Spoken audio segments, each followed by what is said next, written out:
This is Mr. Eugene, and today we're examining the moment that changes everything for a man, the moment he says I do.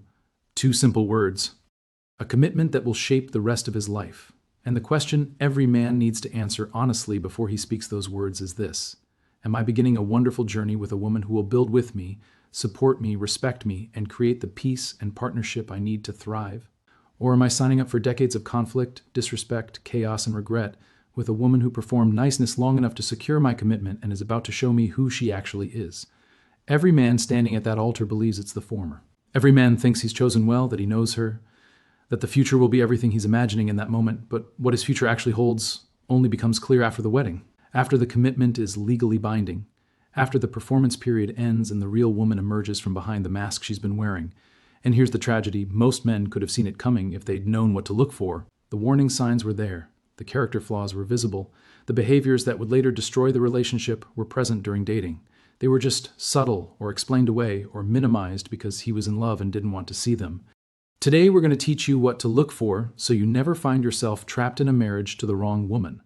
We're going to examine how men get tricked, how to spot the difference between good women and bad women wearing masks, what character traits actually predict marital success versus disaster, and what to do if you've already married the wrong person and are trying to figure out whether the situation is salvageable or whether you're living the slow death of a fundamentally broken partnership. This is not theory. This is pattern recognition based on observing thousands of marriages over decades. The patterns are consistent, the warning signs are predictable, and the men who learn to read them protect themselves from catastrophic mistakes. The men who don't learn to read them often spend decades paying the price.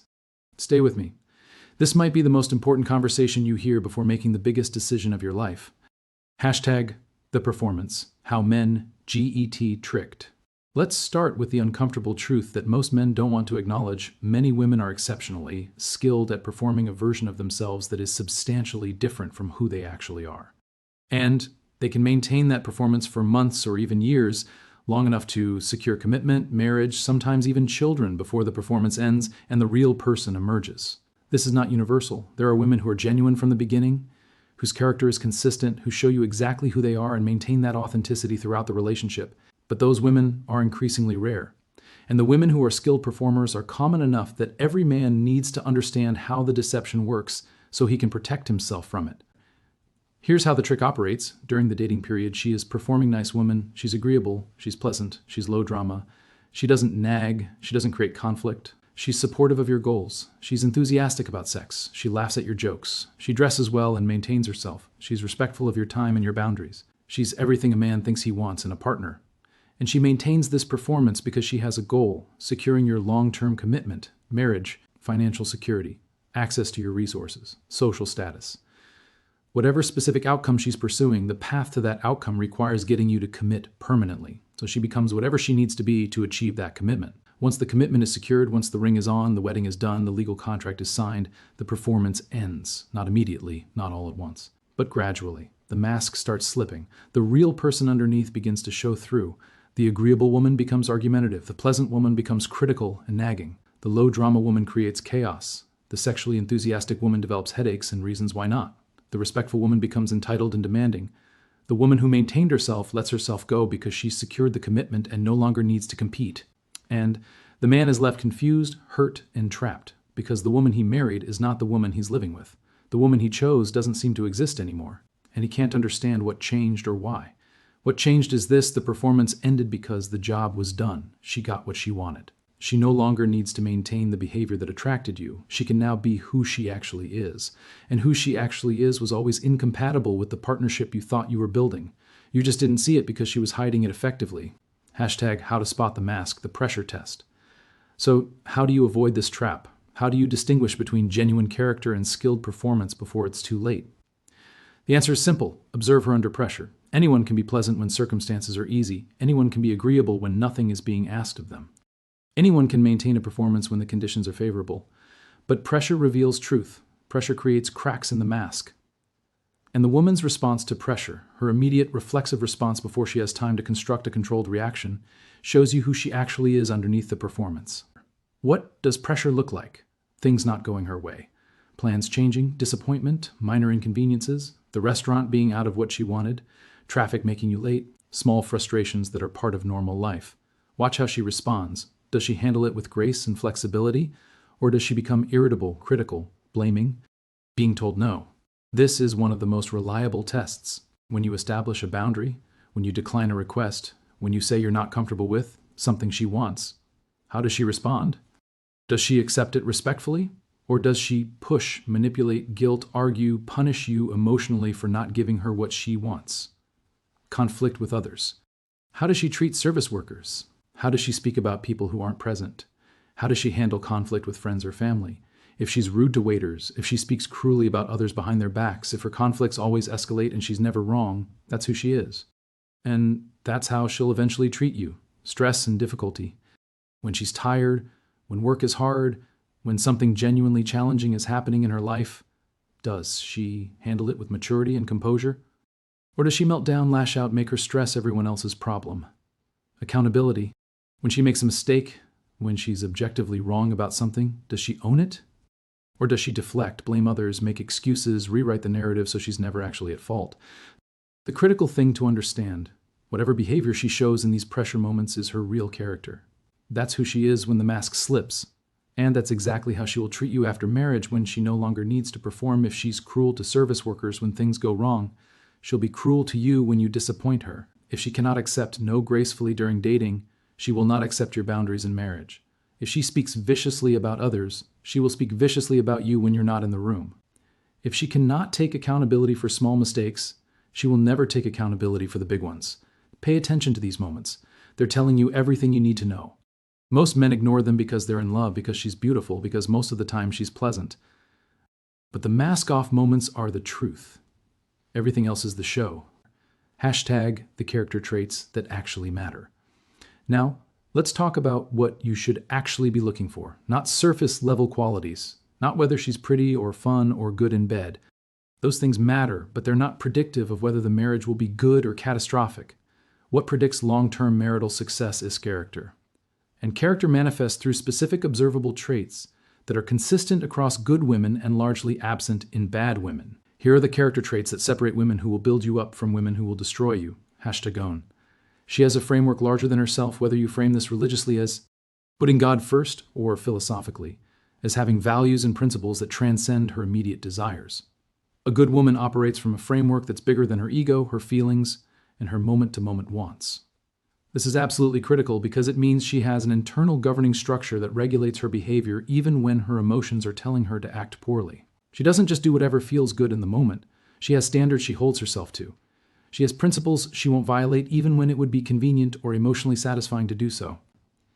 In practice, this looks like she doesn't lash out in anger even when she's upset because her values tell her that's wrong.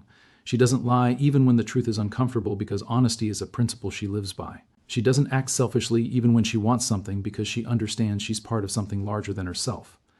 The woman without this framework is governed entirely by her emotions and desires in the moment. If she's angry, she lashes out. If she wants something, she pursues it regardless of consequences. If the truth is inconvenient, she lies. There's no internal structure regulating her behavior.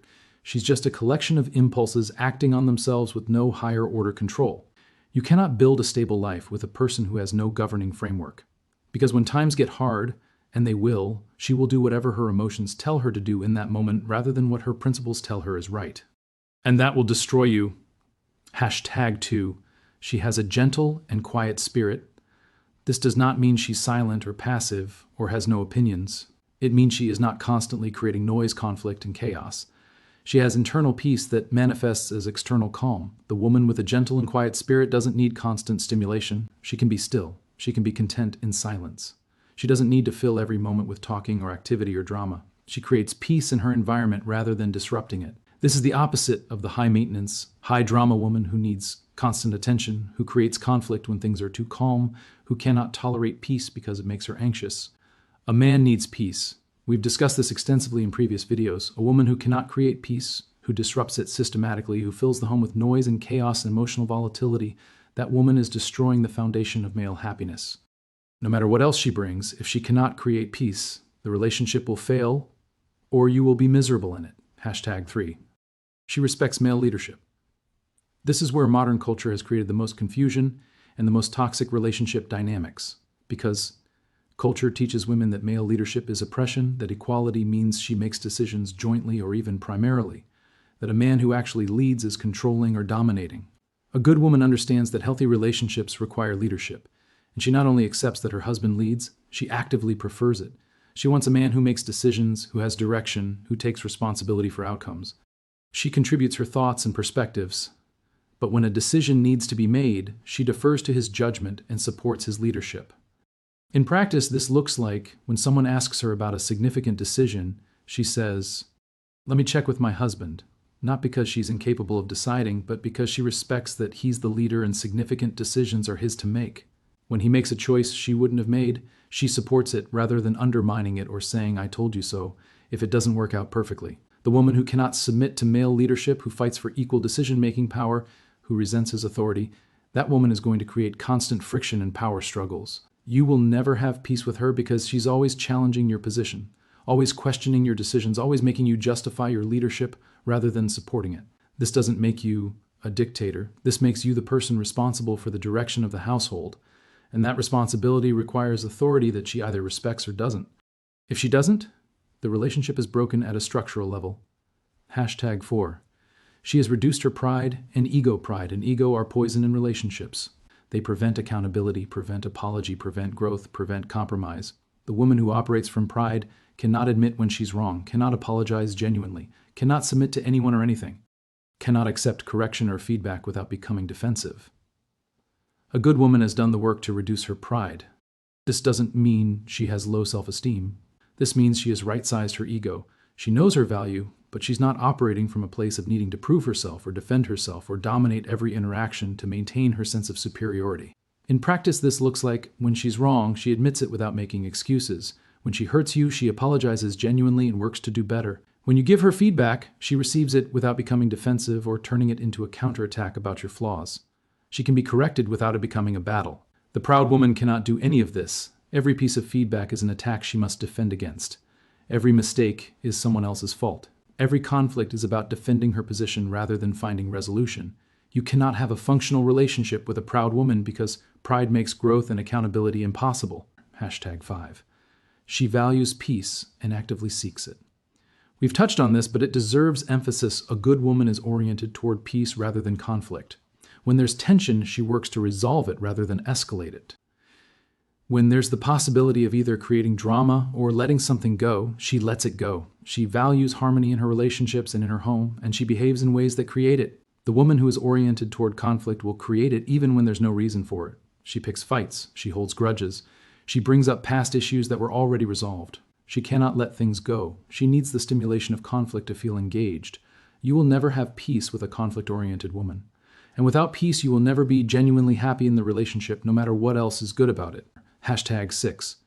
She is accountable. We've mentioned this multiple times, but it's so critical it needs its own section. A good woman takes accountability for her behavior. When she does something wrong, she owns it. When she hurts you, she acknowledges it and works to repair it. When there's a problem she contributed to, she doesn't deflect blame or make excuses or rewrite the narrative so she's the victim. She looks at her behavior honestly and takes responsibility for it. In practice, this looks like you raise a concern about something she did. Instead of becoming defensive or counterattacking with your flaws or explaining why it's actually your fault, she listens. She considers whether you're right. If you are, she says you're right. "I'm sorry, I'll work on that." And then she actually works on it. The woman who cannot take accountability will never admit fault. Every problem in the relationship will somehow be your fault or circumstances' fault, but never hers. You cannot resolve conflicts with someone who cannot admit they contribute to them. The relationship just accumulates unresolved resentment until it collapses. #7. She appreciates and supports men.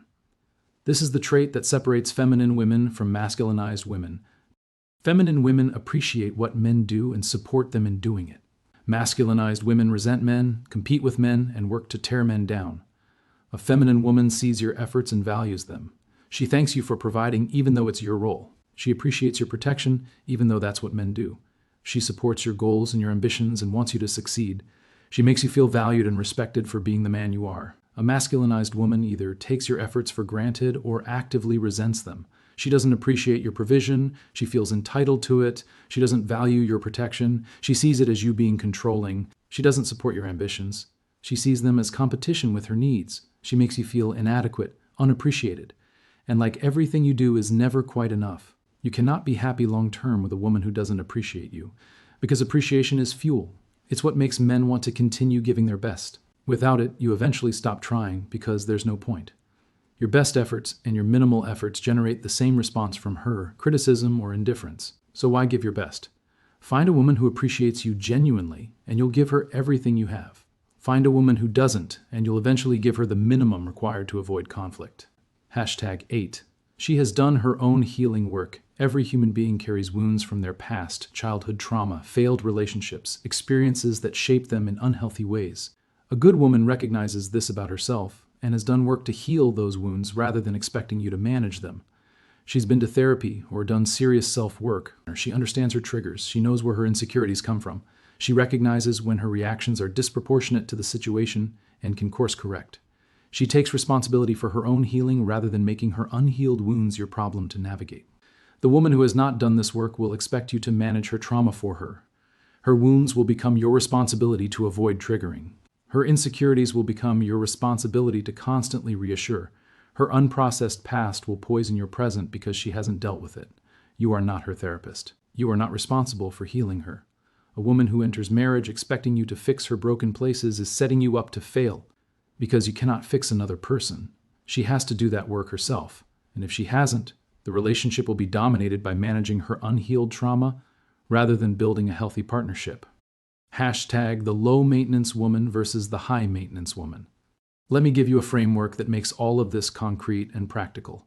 Think of women like cars. Some cars are low maintenance. They're reliable. They rarely need to go to the shop. When they do need maintenance, it's minor and inexpensive. The total cost of ownership over time is low. These are your Toyotas, your Hondas. Unglamorous but dependable. Other cars are high maintenance. They're constantly in the shop. The repairs are expensive. The parts are hard to find. The total cost of ownership is astronomical. These are your Range Rovers, your Bentleys, beautiful, impressive status symbols, also financial and logistical nightmares to actually own her. Women follow the same pattern. Some women are low maintenance. They don't need constant attention. They don't create unnecessary drama. They handle their emotions internally rather than making them your responsibility to manage. They appreciate what you provide rather than constantly wanting more. The cost of being in relationship with them, in emotional labor and resources and mental energy, is low. The returns are high. Other women are high maintenance. They need constant validation, constant attention, constant stimulation. They create drama when things are calm. They have endless needs that can never be fully met. The emotional and financial cost of maintaining the relationship is exhausting. You're always in the shop with her, always fixing something, always managing the next crisis. Here's what most men get wrong. They choose the high-maintenance woman because she's impressive, because other men want her, because she's a status symbol. And then they spend decades paying the cost of that choice while watching their low-maintenance friends live peaceful lives with unglamorous but genuinely happy partnerships. Choose the Toyota. Choose the woman who is reliable, who doesn't need constant maintenance, who makes your life easier rather than harder. Let other men have the Range Rover and deal with the costs. Your life will be immeasurably better with the woman who doesn't require heroic effort to keep functional. #what if you've already married the wrong woman? So what if you're reading this and recognizing that you already made the mistake? You're already married to a woman who doesn't have these character traits, who creates chaos rather than peace, who can't take accountability, who doesn't appreciate you. First, you need to determine whether you're dealing with small preference differences or fundamental character flaws. Not every incompatibility is a deal breaker. Some things can be worked on, some can be compromised on, but fundamental character issues, pride, inability to take accountability, contempt, constant conflict creation, these are not fixable through better communication or couples therapy. These are who she is, and who she is may be incompatible with a healthy marriage. Go through the character traits I listed above. For each one, assess honestly whether your wife demonstrates that trait or its opposite. If she demonstrates most of them, you have something to work with. The relationship can likely be improved through better communication and mutual effort. If she demonstrates few or none of them, if she's proud, unaccountable, creates chaos, doesn't respect your leadership, doesn't appreciate you, you need to face the reality that you married someone whose character is incompatible with a successful marriage. And that's not something you can fix, because you cannot change another person's character. They have to want to change it themselves, and most people don't. If the issues are fixable, have the direct conversation. I need more peace in our home. I need you to take accountability when you're wrong. I need to feel appreciated for what I provide. If she's capable of hearing this and working on it, there's hope. If she becomes defensive, attacks you for even raising it, or dismisses your needs as invalid, that tells you she's not capable of the growth the relationship requires. If the issues are not fixable, you have to make the hard decision about whether you're willing to live the rest of your life this way, because it will not get better on its own. It will get worse. The woman who creates chaos at 30 will create more chaos at 40. The woman who doesn't appreciate you now will appreciate you less as she becomes more entitled. The trajectory is downward. Some men stay because of children, because of finances, because of fear. That's your choice. But don't stay believing it will improve. It won't. You're choosing to stay in a situation that will not change. Make that choice with eyes open. Hashtag final thoughts I do can be the beginning of a wonderful life or the final words of a happy man. The difference is determined by who you're saying those words to. Choose a woman of genuine character, who has done her healing work, who can create peace, who respects your leadership, who takes accountability, who appreciates what you provide, who has a framework larger than herself governing her behavior. That woman will build with you, support you, create a home you want to come home to, make you feel valued, be a partner who enhances your life rather than draining it. The woman without these traits, no matter how beautiful, no matter how exciting, no matter how impressive she is on paper, will make your life harder, not easier. And decades with the wrong woman is a price too high to pay for any amount of beauty or status or momentary excitement. Choose wisely. Your entire future depends on it. Drop a comment if this resonated. Are you married to the right woman or the wrong one? And if you're not married yet, what are you looking for? Subscribe, because this channel will continue helping men make better choices about the biggest decisions of their lives. Stay healthy. Stay wise.